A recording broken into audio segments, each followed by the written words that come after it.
And that's what I want to talk about today is prayer. And title of my talk is That Prayer. And I'm just going to take a moment to connect to prayer. So give me a second.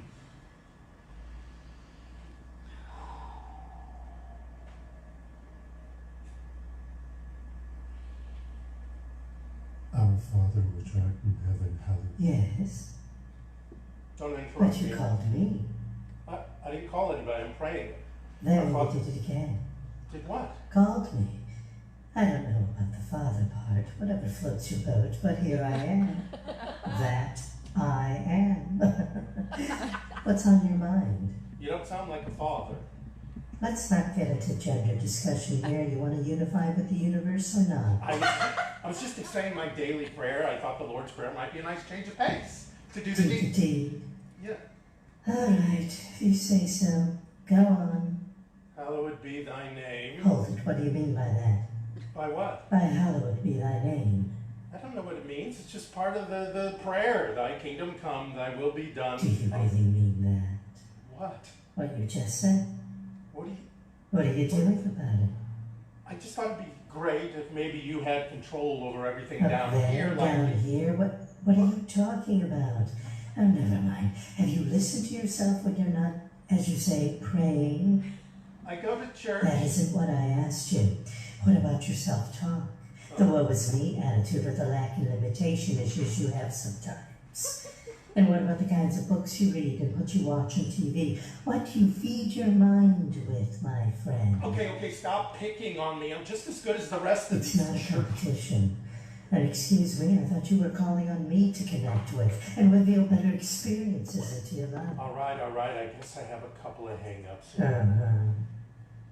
I hadn't really thought about it before, but I guess I'd really like to get free of some of these things. Now we're getting somewhere.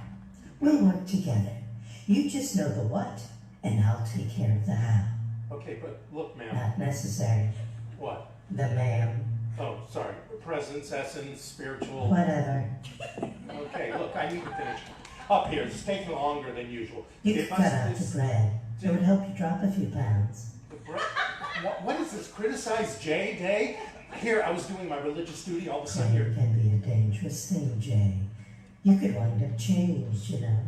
That's what I'm trying to get across to you. Keep praying. I'm interested in the next part of your prayer. Well, go on. I'm scared too. Scared of what? I know what you'll say. Try me and see. Forgive us our sins as we forgive those who sin us. Talking about missing the mark on your neighbor. What's all this between you and her? See, I knew it. I knew you would bring her up. She told lies about me, spread rumors about my family. She hasn't paid back the money she owes me. I've sworn to get even with her. Great plan. But this prayer, what about your prayer? I didn't mean it as far as she goes. Well, at least you're honest. But it's not much fun carrying that load of bitterness around, isn't it? No, but I'll feel better as soon as I get even. Boy, I got these plans of how I'm going to get even. She'll never. You won't feel any better. You'll feel even worse. Why? Revenge isn't sweet, Jay. And destructive thinking? You think you're unhappy now. What do you mean? Forgive your neighbor. Then forgive yourself. Then the hate will be her problem and not yours. You will have settled your heart. Well, you're right. Well, you're always right. Okay, I guess I can forgive her. She's bound to be awfully sad or something. Wonderful. Yeah. Doesn't that feel great? Well, yeah, not bad at all. I feel pretty great, actually. Maybe I'll get better rest and not be so tired. Good on you. Thank you. Are you through with your prayers? No, wait. And lead us not into temptation, but deliver us Okay. from... Okay, the law can do that. Guide you. But you have to listen to your intuition. And we'll save there's really no such thing called evil talk for another day. Just don't put yourself in a place where you can be tempted. What do you mean by that?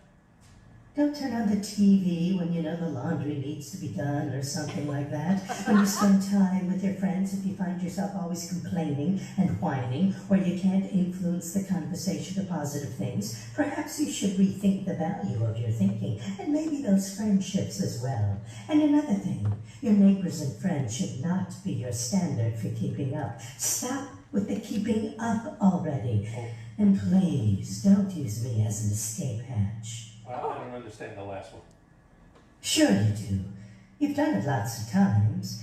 You get caught in a bad situation, you get in trouble, and you do the, I guess it's the inevitable consequence of my beliefs thing. Yeah. Which is true, but then you don't change your thinking. Well, You kind of blame it on the universe as an excuse for your beliefs, and then you get into the beseeching habit again. Lord, help me out of this mess, and I promise I'll never do it again. Please, please, please, Lord. You know, I hear you, don't you? I can have compassion, but come on, what do you want from me? It doesn't work that way. Change your thinking, change your beliefs, and your life will be changed. It doesn't work with mamby-pamby, whiny praying. wow, I'm ashamed. Come on, shame, blame, guilt. Don't waste time with all that. Just do the mental work. I'll take care of the rest. Sorry. I just thought if I prayed the Lord's Prayer, then I could do what I like. Really? Really? Well then, go ahead and finish your prayer. For thine is the kingdom and the power and the glory forever. You know what would bring some glory here? No, but I bet you'll tell me what will bring some glory here. Look, I know I've made a mess of my life. I can see how it'd be really, if I really believed in my power and love and all that kind of stuff, and speak my word with love You and just wisdom. answered the question.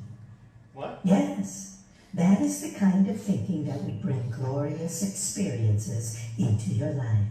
Really? If I think about and believe and love and peace and wow. And now that some of my missteps are exposed, Yes. Yeah? Now you've got it, Jay. oh, yeah. That Hallelujah! was last week. Oh, and Jay, Yeah, your mission today yeah. is to work on that prayer translation. Not very accurate. Let's do a little rediscovery of the Lord's Prayer. You got it. And so it And is. so it is. God out.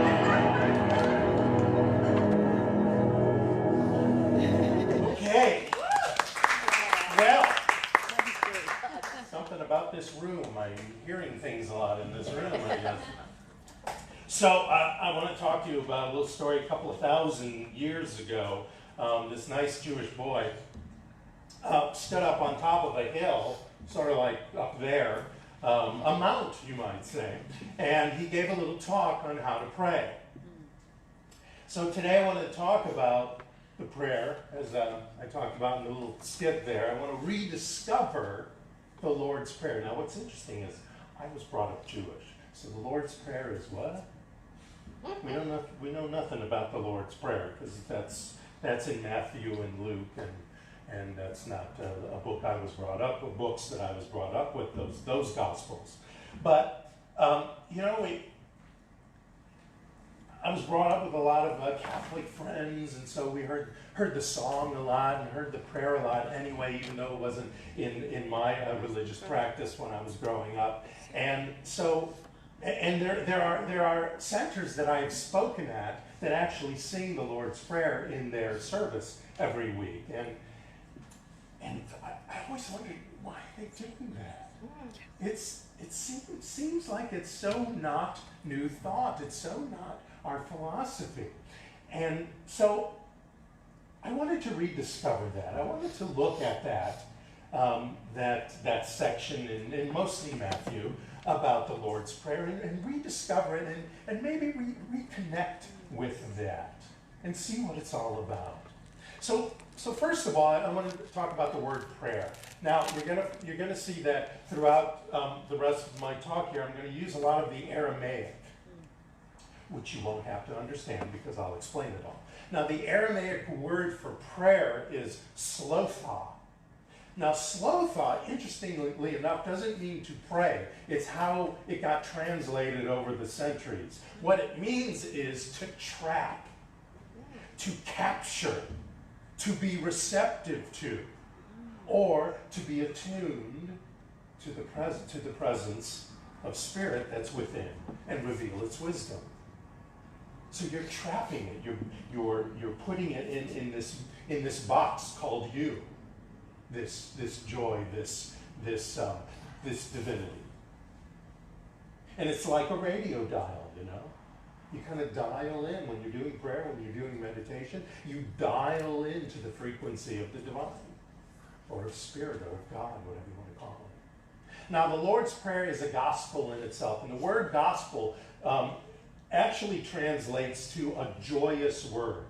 Not just word is more logos, but a gospel is a joyous word. And it's widely misunderstood because when they translated the Lord's Prayer, they usually use it from the Greek or the Hebrew. Now, the Hebrew actually is kind of close to Aramaic, but it's not Aramaic. And Aramaic has, just like our English versus the British English, or any English that's spoken throughout the country, or even the English that's spoken in different parts of this country.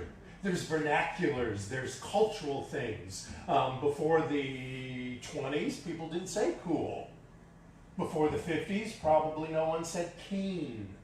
But some of those words came into our vernacular and came into our culture. And, thousands of years from now, if they see the English word keen, they may not know, because they're not looking at the cultural reference of the word, what the word really means. And I think that's what's happened to the Lord's Prayer. So a few translations mistakes you have maybe heard or maybe have said yourself as you were growing up. I found a few on the internet and I thought these were kind of fun. One kid said, "Give us this steak and daily bread and forgive us our mattresses." So even hearing the English from their parents, they kind of screwed that up. Our Father who art in heaven, how'd you know my name? Back to food. Give us this day our jelly bread, which makes sense because I would kind of say that at PB&J while I'm praying. It sounds like a great few minutes. Did you ever wonder who Howard was? Yes. When you there you go. See, Howard was when you said the prayer. Our Father who art in heaven, hallowed by your name. Howard be your name. Who's Howard? But it's funny because as you realize, if you've seen me speak and as you start coming here, I always say God in a million different ways. And Howard is one. If Howard works for you, have it. So, like I said in the little sketch beforehand, most people think the Lord's Prayer goes something like this. Our Father who art in heaven, hallowed be thy name. Thy kingdom come, thy will be done on earth as it is in heaven. Give us this day our daily bread, and forgive us our trespasses as we forgive those who trespass against us. And lead us not into temptation, but deliver us from evil. And if you know the song, for thine is the kingdom and the power and the glory forever and ever. Amen. But what Yeshua really said when he was up on the mount there, that's his real name in Aramaic, is Yeshua. He said this: Alun duashmar, nitkadash shmach, tete malkutach, nechwe sawiyanach, akana dashmaya ab barar, halan lachma sukanan yamana, wash kolan obein akana, dap hanan shakwan lahawein. La ta'alan lisnoya elapan san min bisha. Mitol dilahi malkutha wela rishtota la alem alim omein. That is the Aramaic of after Yeshua said, pray like this. So let's break it on down. It's not very long. Let's break it on down and check out some of the similarities. And I'll point them out, but I want you to really listen for them. Some of the similarities to the 5-step spiritual mind treatment we learned in this philosophy. It's really interesting. So first we start with our Father who art in heaven, or who is in heaven, however you translate it. In the Aramaic, it's Alun Dwashmaya. Now, a womb means means father. It does mean father, and those of you who have heard Hebrew, you might have heard the Hebrew word Abba, or if you've known any Israelis, and they'll say Abba. And that does mean father, but doesn't mean father like the male figure that helped bore you. It means fatherly. It means beloved parent, more than father. It's almost more closer to daddy than, some male figure. Someone who's approachable, someone you have kinship with. It's a power, it's a loving power that is in your life. So first we start with that, our beloved parent. Now, Dwashmaya is translated as heaven most of the time, but it's not really heaven as in a destination. You know what I mean? It's not heaven as in a destination, but that which is everywhere in the universe. It's the heaven on earth. It's the heaven that is totally surrounding you. So we're talking about here that singularity that I talked about in the Big Bang theory talk, that it's the singular energy which created all and is all. It's our universal parent, the great I am. So listen to that. Our beloved parent. So what are we doing here? We're recognizing the power. Okay? So the next one is hallowed be thy name. Usually it's Nith Kadash Shmak. And Kadash means actually not just holy, it also means distinct and dedicated and sanctified. So it's more than holy, it's not separate, it's unusual, it's unique, it's distinct, it's powerful. And Shmak means is its name. So power is its name. Distinct is its name. A power greater than us is its name. So we are calling here, we're recognizing and calling here that perfect, whole, and complete goodness of the creative presence in these two first sections. Now we go to that section we usually think of, thy kingdom come. Tete Malkuta. Now tete means let me reveal.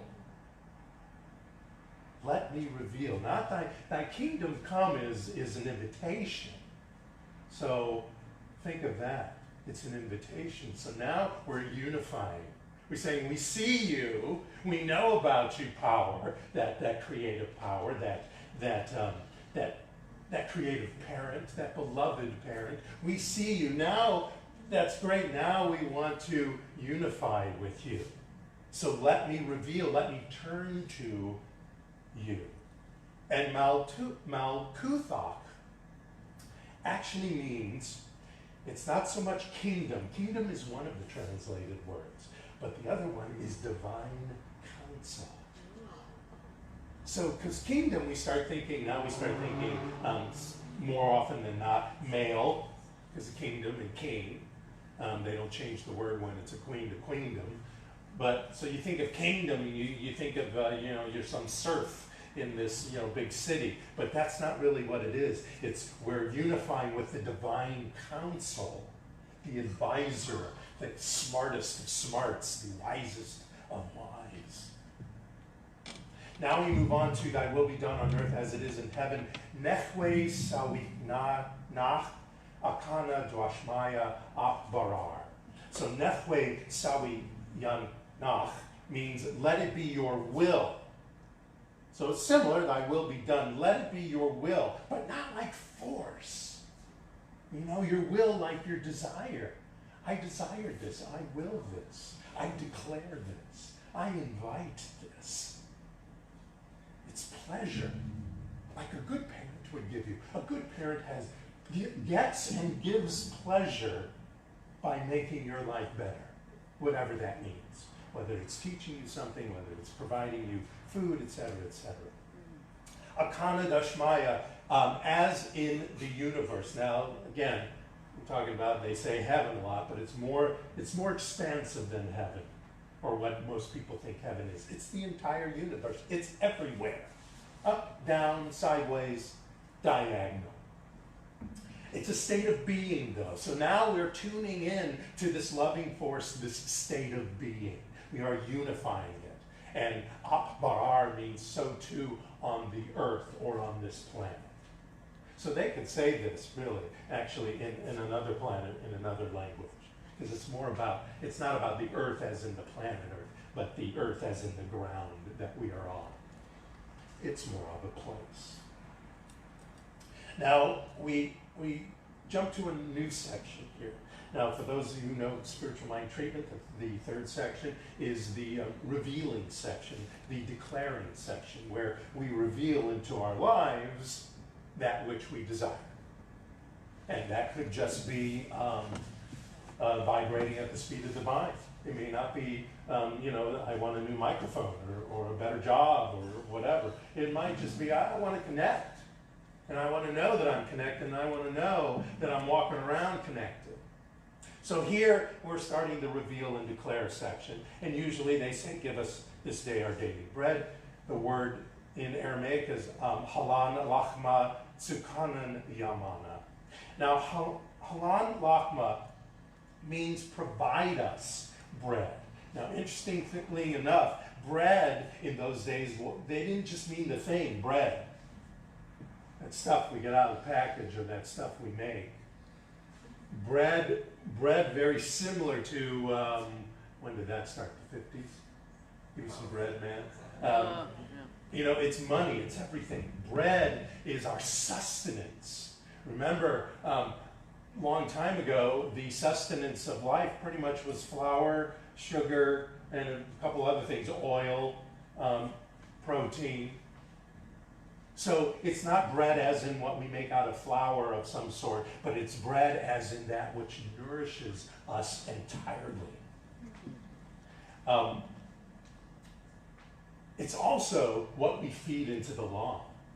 What we feed into the law is bread, is our desires, our declaration, is our revealing. And Sukhanan Yamana means for our needs from day to day. So that's very similar to how most of us were taught, but it's our needs. And it's not just our food needs, our nourishing needs, our body temple needs, but all of our needs. All of those usually four corners that we talk about. Relationships, work or creative endeavors, money and health. Next we go to, and forgive us our trespasses as we forgive those who trespass against us. And that's usually a big what in the New Thought thinking, to have a thought like that. But let's break this down a little bit. Wa shakla habein akna dak kunan shwakin lahewe. What it really means is free us from our offenses. So it's not so much trespasses. Now we're talking about ourselves. What did we offend? To either other people or ourselves. What did we offend to ourselves? What kind of thoughts did we have that were an offense to the perfection and wholeness and completeness that we were handed as our birthright? So it's offenses, it's mistakes that we made, either to ourselves or to others. What are those? Forgive those. Free us from those. So we're also saying, okay, so not only do I want to forgive myself for those offenses, for those mistakes, for those missteps, I want to do that to the others in my life. So I want to free the offenders in my life. And that's what this section is talking about. It's not a plead. It's I'm deciding to do this. It's not asking God to do this for me. It's saying, I've decided to do this. It's a declaring. It's a revealing into our lives. It's time to get rid of that stuff. And lead us not in temptation, but deliver us from evil. La ta'alan l'nisyona ela pasan min bisha. Now, nisyona means temptation or trials. It's not so much, there's so much sin and stuff around that word temptation. And of course, we know in our philosophy and in the true a definition of sin, it's mostly an archery term, meaning that you missed the mark you were originally going for, not so much the rules and regulations of the game of life. So we're saying, you know what? I don't want this kind of materialism in my life. You know, I have what I need and more, and what I want and more, and I can share it, and all is good, and I don't need more than I want. Just to have, just to show off. Now, Bisha does mean evil in a way, but it's not evil like an entity. It's not evil like this thing that shows up, or like the devil, or any of those kind of definitions or illustrations of evil. It's, again, talking about the mistakes. You know, mistakes, missteps, they're kind of evil in our lives, in a way. But it's not an entity that shows up, you know, that's on your shoulder going, do this, it's fun. It's not that. And pasan means separated, part us from, not deliver mistakes and troublemakers into our lives. So we're saying in this section to the universe, hey, get rid of this stuff. I have decided now it's the time for it to go, for me to be separated from it, to me be parted from it. We're telling the law to keep us from any thoughts or feelings of lack, limitation, etc., etc., etc. Now we go to the next section. And in it, as far as spiritual mind treatment goes, forever, amen. Mitol dilahi kutha wela tishboch ta la'alem almin omen. So mitol dilahi malkutha, again, is your divine counsel. Remember that from the beginning? It's your divine counsel. Now, wela tishbota is power and glory in song. Now, song is not just singing kind of song. Song is praise. When we sing, we are from all time, from ages to ages, and forevermore. For all time, this I step into right now. And then once that's done, once I've revealed that, once I've decided to release that word that I've said in this prayer, then you say it naturally, amen. And amen actually means, and so it is. Isn't that great? It actually means, and so it is. But it also means faithfully sealed. And so it is more of a vernacular, but faithfully sealed. So when we end with and so it is, we are faithfully sealing our word into the divine. Isn't that cool? Yeah. So I took all this and I got a lot of this information from Dr. Rocco Rico, who is an Aramaic specialist, and he, like I said, and like I like, and I usually look at him or George Lamza, Dr. George Lamza, who was Dr. Errico's teacher. I look to them when I want to use any sort of Bible quotes, because I want to go from the Aramaic and then interpret it from there versus especially King James, which has all kinds of stuff floating within. You know. Not that some of it isn't nice and poetic, but I really, I did this when I was a singer. When I was in college, I was being trained to be an opera singer, and when you get the book that has all the, in my case, baritone arias, and you look through it, you're a singer. You look through it and it has a translation. Now the translation in the book was always a translation so you could sing it. But when you took the Italian or the French or the German and you start looking at the words, you were like, what? This word meant red, but in English they didn't put red to the end of the sentence. And you have to understand that as the singer, that word red at that moment meant something by Mozart or whoever, Rossini, whatever. And I found that very important. as important as learning to sing it properly and beautifully, etc., etc. And I feel the same way when I use Bible quotes, and of course when I was working on the Lord's Prayer. So I go to the Aramaic, and then I go from there. So this, my friends, is my version of the Lord's Prayer.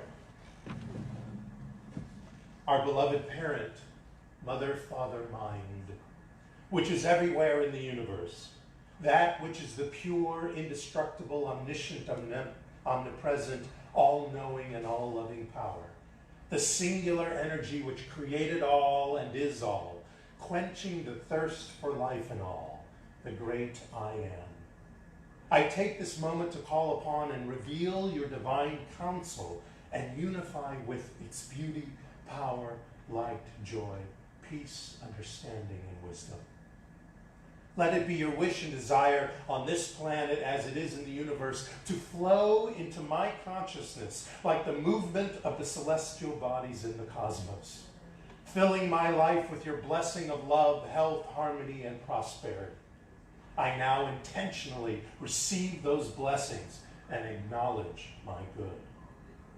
Provide me bread, the meals which my soul feeds from day to day. For you are the source and substance which nourishes my body temple and my mind, brings abundance into my pocket, light into my heart, and joy into my experiences. Your power and love surrounds me with the kindness, respect, and compassion of others, and the knowledge of truth and understanding of who I am. Empower me to forgive all my offenses and mistakes as I forgive any and all who have offended me, untying, releasing, and setting me free from the burden and bondage of anyone and anything that I believe has done me wrong, and canceling those things in my mind and my heart, forgiving myself and removing all judgment in my life. And do not let me enter into any temptation that separates me from the best life, my best life, and the perfection of your creation. Yet separate me from any mistakes and troublemakers entering my life. Keep me from any thoughts or feelings of lack of limitation, disease or despair, narcissism or entitlement, addiction, selfishness or fear, and anyone who may lead me to such actions or such beliefs. For I know your divine counsel, power, and energy, which has come forth in songs and praises throughout all ages, now lovingly guides and inspires me through its indwelling presence to speak my word, which I now faithfully seal and release, backed by my belief in and gratitude for its fulfillment. Right here and right now, I am powerful and I am blessed. And so it is. Thank you. Now let me close with telling you now, this is not just the Lord's Prayer as I interpret it, but it's the Namaste prayer. It's the Christ consciousness prayer. It's your prayer. It's my prayer. And as you leave in the lobby, you'll see a piece of paper kind of squared, and you might have picked it up if you saw. That is my version of the Lord's Prayer, which I am calling the Truth Prayer. So take this Truth Prayer if you don't know what you need to pray for. If you're at one of those moments where you don't know what to pray about, what to do in your self-talk, or you're at this moment, and I have these moments where you start doing an affirmative prayer, you start doing a treatment, and you're like, I don't believe a word I'm saying. You know? Oh, this is such BS coming out of my BS. Take that. Start there. Go back and use this to get yourself vibrating at the speed of the mind to reveal the divinity within you. Start there. The Truth Prayer. Namaste.